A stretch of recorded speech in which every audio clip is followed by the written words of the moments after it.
चलिए, good morning. देखिए, आज हम लोग ट्रायंगल सीखते हैं। ट्रायंगल ट्रायंगल ट्रायंगल ये क्लास क्लास 10 के लिए होगा। ये क्लास 10 के लिए होगा। समझो, शायद चैप्टर 6 है एनसीईआरटी में। शायद चैप्टर 6 है। अब समझो बाबू, हम लोग जैसा कि हम लोग क्लास 9th में पढ़ के आए थे कंग्रुएंट ट्रायंगल का कॉन्सेप्ट। तो वो होता क्या था, मान लीजिए दो ट्रायंगल है, ये दो ट्रायंगल है, मतलब मान लीजिए इसका साइज एंगल सब इक्वल है, सब एंगल इक्वल कॉरस्पॉन्डिंग। जैसे मान लीजिए इसके बराबर ये होगा ना, तो इसको बोलते हैं कॉरस्पॉन्डिंग एंगल्स। इसके बराबर ये, तो कॉरस्पॉन्डिंग एंगल्स।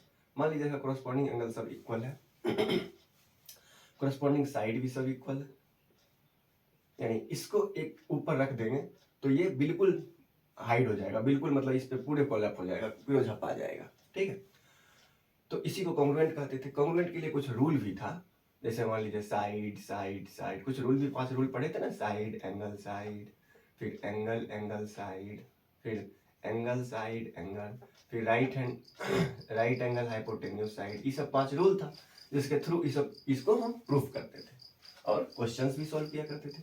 देखो, तो साइड साइड साइड कहने का मतलब क्या था, तीनों इसके करस्पॉन्डिंग ये साइड इक्वल होना चाहिए, इक्वल होना चाहिए, याद रखना। अब इसके करस्पॉन्डिंग ये साइड इक्वल होना चाहिए, इसके करस्पॉन्डिंग ये साइड इक्वल होना चाहिए। तो साइड साइड साइड से हम बताते थे ये दोनों ट्रायंगल जो है कॉन्ग्रुएंट है। ठीक है, और हम लोग क्या एनालिसिस करते थे, इस साइड एंगल साइड इसके बराबर होना चाहिए, ये साइड इसके बराबर। अब बीच वाला एंगल है तो बीच वाला एंगल, ये वाला एंगल इसके बराबर होना चाहिए, और ये वाला एंगल ये वाला साइड इसके बराबर होना चाहिए। तो ये दोनों ट्रायंगल क्या है, कॉन्ग्रुएंट है। अब बाकी तो इससे अगर कॉन्ग्रुएंट होता था तो बाकी सब साइड इक्वल होते थे और सब एंगल भी इक्वल होते थे। लेकिन अगर ब्रॉडली देखा जाए तो दो ट्रायंगल कॉन्ग्रुएंट कैसे होते थे, तो दो टर्म्स है, ये दो टर्म्स है। टर्म्स, पहला टर्म क्या है, टर्म्स मतलब नियम कानून है। दो ट्रायंगल कॉन्ग्रुएंट तभी होगा जब उसका देखो तो शेप सिमिलर होना चाहिए। क्या सिमिलर, यानी इक्वल शेप होना चाहिए, और दूसरा इक्वल साइज भी होना चाहिए, तब तो छुपेगा एक दूसरे पे रख देंगे तो छुप जाना चाहिए दूसरे को, तभी साइज सेम होगा तभी छुपेगा ना। यानी अगर हम आपको बोल देंगे, ये देखिए ये स्क्वायर है, मानते हैं ये स्क्वायर है, ठीक है, ये स्क्वायर है। अब बताओ दो, ये सब एंगल इक्वल है आपस में, ये 60 ये 60 ये 60 ये 60 ये 60 ये 60, इस टाइप के एंगल को, इस टाइप के आपके ट्रायंगल को क्या कहते थे, इक्वल लेटरल ट्रायंगल, यानी एंगल भी सेम साइड भी सेम होता था। इसको क्या बोलेगा, कॉन्ग्रुएंट ट्रायंगल बोल सकते हैं। ठीक है, अब समझिए, मान लीजिए ये 4 सेंटीमीटर का हम स्क्वायर लिए, 4 सेंटीमीटर, और ये भी 4 सेंटीमीटर का स्क्वायर लिए। स्क्वायर का सब साइड सेम होता है, ये 4 तो ये भी 4, ये 4 तो ये भी 4, सब 4 4। और एक हम ट्रायंगल ले लिए, ठीक है, ट्रायंगल ले लिए, और एक बड़ा सा स्क्वायर ले लिए, तो हमको आपको ये बताना है कि हम बोलेंगे कि ये स्क्वायर और ये स्क्वायर कॉन्ग्रुएंट है क्या। आपको क्या देखना है, दो ही चीज कॉन्ग्रुएंट होने के लिए, क्या टर्म्स एंड कंडीशन, दो ही। देखते हैं इक्वल शेप है क्या, हाँ भैया इक्वल शेप तो लग रहा है, यानी ये भी स्क्वायर है ये भी स्क्वायर है। अच्छा, इक्वल साइज है क्या, देखते हैं, ये भी 4 भैया, इसका भी 4 और इसका भी 4 सब है, तो यानी फर्स्ट, अगर हम बोल देंगे ये फर्स्ट है ये सेकेंड है, बताइए तो फर्स्ट ट्रायंगल क्या है, ये ट्रायंगल कॉन्ग्रुएंट है सेकेंड ट्रायंगल के, है ना। यानी दोनों टर्म्स एंड कंडीशन अप्लाई हो गया, यानी फर्स्ट जो है सेकेंड, दोनों देखो इक्वल से इक्वल साइज भी है, दोनों साइज भी है, साइज भी मतलब 4 सेंटीमीटर का है, यानी दोनों कॉन्ग्रुएंट हो गया। अच्छा एक बात बताओ, अब देखो तो ये थर्ड वाला इसमें क्या है, देखो तो ये 4 सेंटीमीटर मान लेते हैं, इसका 5 सेंटीमीटर, 5 सेंटीमीटर सब जगह होगा, ये स्क्वायर का सब साइड इक्वल होता है, ये 5 ये 4 तो ये 5। बाबू ये देखो तो टर्म्स एंड कंडीशन अप्लाई कर रहा है, बोलेंगे ई ट्रायंगल ई सब क्या है, देखो सर ये स्क्वायर है ये भी स्क्वायर है, भैया इक्वल शेप तो मिल रहा है। अच्छा देखो तो इक्वल साइज है क्या, भैया ये 4 है ये 5 है, तो बाबू ये इक्वल साइज नहीं है। अच्छा शेप तो सेम लग रहा है ना, तो इक्वल शेप है, तो इस टाइप को जिसका साइड सेम हो या ना हो, लेकिन अगर शेप इक्वल हो तो उस टाइप को कॉन्ग्रुएंट ना कह के उसका एक टर्म्स नाम दिया गया, उसी को कहते हैं सिमिलर ट्रायंगल। तो बताओ बाबू, कंग्रुएंट होने के लिए दो कंडीशन, इक्वल शेप और साइज दोनों होना चाहिए। लेकिन सिमिलर होने के लिए क्या होना चाहिए? बस इक्वल शेप होना चाहिए, यानी शेप होना चाहिए। अच्छा बताओ तो ये और ये सिमिलर है क्या? देखते हैं भैया, इसका तो शेप ही इक्वल नहीं है, तो शेप इक्वल नहीं है तो ये क्या हो गया? नॉट सिमिलर, ये सिमिलर नहीं है। समझे सर? अच्छा पहले बात आप बताइए, इसका एंगल भी तो सेम है। एंगल काहे कि अगर मान लीजिए शेप तभी इक्वल हो सकता है जब एंगल इक्वल हो। काहे कि देखो अगर इस पे 90 डिग्री बनाएंगे और इस पे भी 90 डिग्री बनाएंगे तभी ये स्ट्रेट एंगल आएगा ना। अगर मान लीजिए इस पे हम 60 डिग्री बना दिए तो कहाँ स्ट्रेट आ रहा है? शेप तो इक्वल होगा तभी जो एंगल इक्वल होगा। तो कुछ कोई भी चीज सिमिलर होने के लिए क्या होना जरूरी, तो क्या जरूरी होना चाहिए भैया? उसका एंगल सेम होना चाहिए, एंगल सेम होना चाहिए। और देखो एक और चीज, ये चार है तो ये पद मान लीजिए ए बी, इसका नाम रख देते ए बी सी डी।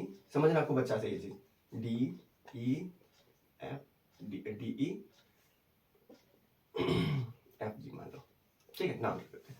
देखना एंगल तो सेम है ही, सिमिलर ट्रायंगल में शेप तो सिमिलर ट्रायंगल से पहले बात है शेप देख लिया तो सिमिलर हो गया, और शेप नहीं था तो सिमिलर नहीं हुआ, और शेप और साइज दोनों हो गया तो कॉन्ग्रुएंट हो जाता था वो क्लास 9th में। अब देखिए हमको पढ़ना क्या है इसमें, सिमिलर ट्रायंगल का कॉन्सेप्ट। सिमिलर ट्रायंगल क्या हो? अब बताइए सिमिलर ट्रायंगल होता क्या है? तो भैया जिसका सिर्फ शेप इक्वल हो, साइज कितना भी बड़ा छोटा हो सकता है, यानी इसको इस पे रखेंगे तो साइज छोटा बड़ा हो सकता है, और पूरे झप जाए तो कॉन्ग्रुएंट होता था। अगर शेप सेम है तो शेप सेम है तो इसको सिमिलर कहते हैं। सिमिलर के लिए क्या है? एक तो एंगल इक्वल होना चाहिए तभी सिमिलर बन सकता है, तभी शेप बन सकता है, और क्या? साइड प्रोपोर्शनल होना चाहिए। साइड प्रोपोर्शनल होना चाहिए। साइड प्रोपोर्शनल मतलब क्या? इसके करस्पॉन्डिंग इसका साइड। देखो तो सब प्रोपोर्शनल होगा। जैसे हम बोलेंगे A B divide by D E. देख दो बाबू क्या, ए बी का कितना 4 और डी का कितना 5। अच्छा भाई ई वाला करो तो B C divide by B C बराबर क्या, ये वाला होना चाहिए करस्पॉन्डिंग। याद रखना corresponding sides are in proportional. B E बराबर ये ई जी, बता बच्चा बी कितना 4, ई जी कितना 5 का स्क्वायर है सबसे। देखो तो दोनों सेम आ रहा है, यानी सिमिलर होने के लिए क्या दो रूल होना चाहिए बताओ फिर आप समझो। सिमिलर होने के लिए इक्वल शेप होना चाहिए। इक्वल शेप कब होगा? जब एंगल्स इक्वल होंगे और साइड का रेशियो जो होगा, कोरस्पॉन्डिंग साइड का रेशियो जो होगा वो प्रोपोर्शनल होगा, या रेशियो इक्वल होगा। रेशियो या प्रोपोर्शनल इक्वल होगा, दोनों कोरस्पॉन्डिंग साइड का रेशियो या प्रोपोर्शनल इक्वल होगा। ठीक है सर? इक्वल होगा। अब देखिए एक मिनट, अब थोड़ा लिख देते हैं। अब अभी तक हम लोग क्या सीखे? अच्छा एक चीज और बता दो इसमें कि दो ट्रायंगल कॉन्ग्रुएंट है तो ट्रायंगल सिमिलर होगा कि नहीं? हाँ भैया, दो ट्रायंगल दो मान लीजिए दो यहाँ स्क्वायर कॉन्ग्रुएंट है तो पक्का इसका तो दोनों मैनेज हो रहा है, तो इक्वल शेप ही चाहिए सिमिलर के लिए, तो शेप तो इक्वल है, यानी ये अगर ट्रायंगल कॉन्ग्रुएंट है तो वो पक्का सिमिलर होगा ही होगा।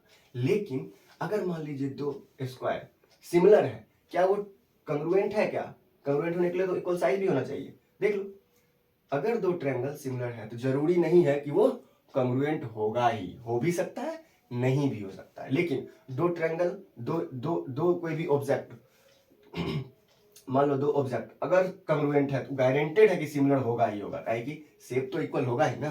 और दो जैसे दो ऑब्जेक्ट मान लीजिए सिमिलर है तो क्या जरूरी है क्या कॉन्ग्रुएंट होगा? नहीं ना। तो इससे एक नियम निकलेगा, if two triangles are congruent then it must be similar, but two triangles are similar then it need not to be congruent। ठीक है सर? तभी हम एक जगह इसको लिख देते हैं। हाँ तो चलिए देखिए अभी तक हम लोग क्या सीख लिए कि दो ट्रायंगल सिमिलर तभी हो सकता है जब their corresponding angles are equal. मान लीजिए सर ये ट्रायंगल है, ये बड़ा सा ट्रायंगल है, ये एंगल इक्वल होगा तभी ऐसा शेप बन सकता है। ठीक है, इसके जैसे ये एंगल इक्वल होगा इसके कोरस्पॉन्डिंग तभी ऐसा शेप बन सकता है। Their corresponding angles are equal, दो ट्रायंगल सिमिलर तभी हो सकता है। पहला कंडीशन क्या? Their corresponding angles are equal and their corresponding sides are in same ratio. मान लीजिए ये 3 है, ये 6 है, तो एक अगर दे देगा तो बाकी मान लीजिए ये 4 होगा तो ये क्या होगा आप लोग निकाल सकते हैं। देखो इसका रेशियो 3, मान लीजिए इसका नाम लिख देते हैं ए बी सी इसका DEF। देख बच्चा, तो एंगल अगर सेम है तो corresponding sides are in same ratio और प्रोपोर्शनल। देखो क्या इसका कहने का मतलब क्या है कि अगर हम AB बटा इसका करस्पॉन्डिंग साइड कौन सा है, ये वाला, अगर ये सिमिलर है तो सिमिलर है भी, एंगल सेम है, AB बटा DE इक्वल कितना कितना है 3/6, यानी AB 3/6 यानी क्या 1/2 इक्वल ही है, यानी इसका दुगुना। तो बताओ तो इसका क्या हो जाएगा, नॉर्मल अगर करो इसका जब दुगुना ये है तो इसका भी दुगुना ये हो जाएगा 8। ऐसे प्रूफ करके देखना है वो भी देख लो, आप करस्पॉन्डिंग रेशियो काट के देखो 1/2 ही आएगा। देखो BC डिवाइड बाई इसका करस्पॉन्डिंग कौन सा साइड, ये वाला EF, बताइए तो ये क्या हो जाएगा 4/8। देखो फिर 1/2, यानी देखो इक्वल आ रहा है। तो कुछ भी पूछ सकता है, अगर मान लीजिए यहाँ आपको दे देगा कि यहाँ 5 है, तो बताइए इसका करस्पॉन्डिंग ये क्या हो जाएगा 3 दूना 6, 4 दूना 8, 5 दूना 10, करके देख लो फिर भी रेशियो सेम ही आएगा। देखो 1/2 आया। तो इस टाइप का क्वेश्चन आराम से बन जाएगा। दूसरा वाला क्या सीखे, ऑल ट्रायंगल और कंग्रुएंट फिगर, दुनिया का जो भी कंग्रुएंट फिगर होगा are similar but all similar figure need not to be congruent. जरूरी नहीं है। देखो तो बाबू ये सिमिलर फिगर है लेकिन कंग्रुएंट है क्या, कंग्रुएंट होने के लिए क्या, इसको उठा के इस तरह रख दो, शेप और साइज दोनों सिमिलर होना चाहिए। इसका शेप तो सेम है इसलिए तो सिमिलर है, लेकिन साइज डिफरेंट है, तो साइज डिफरेंट है तो कंग्रुएंट तो हुआ नहीं, लेकिन सिमिलर तो है। हमको पूरे कॉन्सेप्ट सिमिलर वाला ही पढ़ना है। अब देखिए आपका एक्सरसाइज 6.1 का क्वेश्चन करते देखते हैं आपको आता है कि नहीं। अच्छा एक बात बताइए तो, मान लीजिए दुनिया का, हम बोलेंगे दुनिया का सब सर्कल क्या होगा, सिमिलर की कॉन्ग्रुएंट। तो देखो मान लो इतनी सर्कल बनाए, इतना सर्कल बनाए, इतना बड़ा सर्कल बनाए, बताओ तो ये कॉन्ग्रुएंट है कि सिमिलर। देखो क्या शेप और साइज दोनों सेम है, इसका रेडियस शेप और साइज दोनों सेम है, नहीं सिर्फ शेप सेम है, सिर्फ शेप सेम होने के लिए क्या होना चाहिए सिमिलर, ये क्या हो जाएगा सिमिलर। इसी तरह बोल देंगे दुनिया का सब बताइए स्क्वायर, हम छोटा स्क्वायर बना सकते हैं, हम इतना छोटा बना सकते हैं, इतना छोटा इतना बड़ा भी बना सकते हैं, ये कैसा होगा सिमिलर। ठीक है, अगर बोल देंगे यही जो अगर इसका रेडियस r है, बड़ा वाला कभी रेडियस r यानी सेम रेडियस है, तब ये क्या हो जाएगा कंग्रुएंट भी होगा और सिमिलर भी होगा। ठीक है सर, अभी कुछ क्वेश्चन करते हैं 6.1 एक्सरसाइज का। चलिए देखिए क्वेश्चन, देखिए सब बनना क्या है, all circles are dash congruent और सिमिलर। बताइए ये छोटा सर्कल, ये बड़ा सर्कल, कैसा भी सर्कल, हमको बोला है ऑल सर्कल, बड़ा सर्कल कैसा हो सकता है बच्चा बताओ तो, कंग्रुएंट हो आगे सिमिलर, क्या हो जाएगा सिमिलर, पहला का answer similar. All squares are, बताइए तो, एक छोटा सा स्क्वायर बना दिए, एक बड़ा सा स्क्वायर बना दिए, एक इससे भी बड़ा बना दिए, बताओ तो दुनिया का सब स्क्वायर कैसा हो सकता है सिमिलर या कंग्रुएंट। इसमें भी क्या सिमिलर, सिमिलर। समझ में आ रहा है ना, नहीं समझ में आएगा कमेंट करना, गड़बड़ मत सीख लेना। बताओ तो all dash are similar, isosceles triangle और इक्विलैटरल ट्रायंगल। हम आपको भी जस्ट बताए थे इक्विलैटरल ट्रायंगल कंग्रुएंट होता है, सब एंगल सेम होता है, सब साइड सेम होता है, तो जो कंग्रुएंट होता है वो गारंटी क्या है सिमिलर होगा ही, तो क्या हो जाएगा इक्विलैटरल ट्रायंगल। अब भैया आइसोस्केलेस ट्रायंगल क्यों नहीं हुआ, क्योंकि बाबू आइसोस्केलेस ट्रायंगल में तुम एक तो 90 कर दिया, लेकिन E45 ये 60, एंगल भी तो इक्वल होना चाहिए, कोरस्पॉन्डिंग E45 हो सकता है, दूसरा वाला आइसोस्केलेस यहाँ 60 दे दिए, तो एंगल कोरस्पॉन्डिंग तो सेम हो नहीं पाया। तो कोई भी सिमिलर करंट का ट्रायंगल प्रूफ करने के लिए क्या दो चीज रिक्वायरमेंट होता है ना, कोरस्पॉन्डिंग एंगल भी सेम होना चाहिए और कोरस्पॉन्डिंग साइड भी, कोरस्पॉन्डिंग साइड्स प्रोपोर्शनल में होना चाहिए, ठीक है ना, इक्वल। ठीक है, अब देखिए दूसरा question, all polygon, two polygon है of same number of side are similar, similar है इफ इट्स कोरस्पॉन्डिंग एंगल्स क्या, दो चीज दिया हुआ है प्रोपोर्शनल या equal, corresponding angle equal, equal होता है, कोरस्पॉन्डिंग एंगल्स इक्वल होता है, इसके बराबर ये एंगल, कोरस्पॉन्डिंग एंगल्स इक्वल होगा और corresponding sides are in proportional, यानी पहला का क्या हो जाएगा इक्वल, दूसरा का प्रोपोर्शनल। अब देखिए मेरे ख्याल से समझ में आ गया होगा। अब देखो दूसरा क्वेश्चन क्या दिया हुआ है, ये तो ABCD पहला वाला क्वेश्चन था, दूसरा क्वेश्चन क्या दिया हुआ, दो सिमिलर फिगर बनाइए, तो लगाइए देखो बना देते हैं दो सिमिलर फिगर, पहला ये और ये, दूसरा वाला एक छोटा सर्कल एक बड़ा सर्कल सिमिलर। अब बोल रहा है दो सिमिलर, तीसरा वाला दो डिसिमिलर फिगर बनाइए, तो लीजिए एक ये बना दिए, एक ट्रायंगल बना दिए डिसिमिलर फिगर है, एक ट्रायंगल बना दिए, एक सर्कल बना दिए डिसिमिलर फिगर है। अब लास्ट वाला क्वेश्चन क्या बोल रहा है देखो, देखो लास्ट वाला क्वेश्चन आपका क्या बोल रहा है, ऐसा कुछ फिगर है, ऐसे ऐसे ऐसे हल्का टेढ़ा है ऐसे। अब दिया हुआ है ई 1.5 है, ये भी 1.5 सेंटीमीटर, ये भी 1.5 सेंटीमीटर, ये भी 1.5 सेंटीमीटर। नाम शायद दिया हुआ है PQ RS। ठीक, मेरे पास बुक नहीं है, ध्यान से देखना समझना, यही टाइप का है। अब दूसरा दिया हुआ है एक बड़ा सा फिगर ऐसे, और ये सब 90 डिग्री है, ये सब 90 डिग्री। आइए 90 से देखो तो ये एक्यूट एंगल बन रहा है सब, ये 90 नहीं है, ये कोई दूसरा एंगल दिया हुआ है। ठीक, अब ये बोल रहा है 3 सेंटीमीटर 3 सेंटीमीटर 3 सेंटीमीटर 3 सेंटीमीटर। देखो तो बाबू बोल रहा है ये कॉन्ग्रुएंट, ये फिगर सिमिलर है या नहीं, तो आप लोग दिमाग लगाइए। सिमिलर होने के लिए क्या, दो टर्म्स एंड कंडीशन दो टर्म्स एंड कंडीशन तभी होगा जब उसका एंगल सेम होगा। बच्चा देखो ना, एंगल सेम है क्या, नहीं है ना, तो पहले ही खत्म कर दो। तो दूसरा वाला देखना भी नहीं है, ये पहले क्या है, नॉट सिमिलर, क्या कि एंगल ही सेम नहीं है ना, दोनों कंडीशन सेम होना चाहिए, तो एंगल ही ये अलग अलग है, कोरस्पॉन्डिंग एंगल अनइक्वल है।